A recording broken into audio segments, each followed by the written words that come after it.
which I'm partial to, but I believe is exactly how we're going to save the country. And I know this is not super, sexy stuff in advance of an election. Seems esoteric and not particularly relevant. Maybe to some audiences they may feel that way, and that's fair.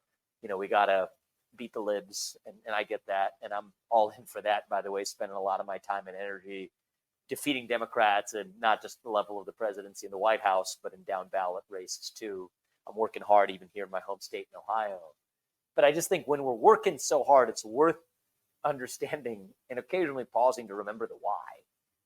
And for me, the right why is we want to get in there and shut the darn thing down, dismantle the nanny state, dismantle the entitlement state, dismantle the regulatory state, dismantle the foreign policy nanny state. These things go together versus adopting some of the methods of the left to beat the left, but then you kind of become the left. And I don't like Kamala Harris's price controls, but I implement these other price controls instead. I think that muddies the water. And ironically, actually, I think even makes us a little less successful because we're then able to be called hypocrites by the other side when we're advancing some policy or other. And I do think that once we win, I do think that that is a likely possibility. If the election were held tomorrow, I think it's an almost definite possibility. Once we win, I think this is what it's going to take our country to the next level, is an honest reckoning of what it actually means to be a Republican, but not just even yesterday's Republican versus the neocons versus America First, but even to unpack what America First really means and what really is or isn't a reversion to neoconservatism, not just for the sake of saying a reversion is bad as an end in itself, but more importantly, what takes us to the right future for our country.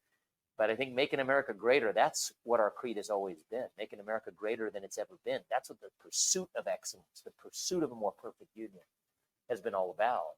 We're only going to get there if we have the rich quality of debate about why we're implementing the policies that we do in our own movement. And one of the things I look forward to on the other side of November 5th is to be able to get back into the questions of the why rather than, going through the necessary motions you have to win an election. I'm all about it. I'm all in and excited to do that.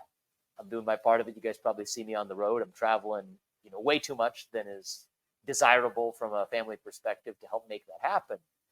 But I'm at my best, certainly, when we keep the North Star of the why front and center.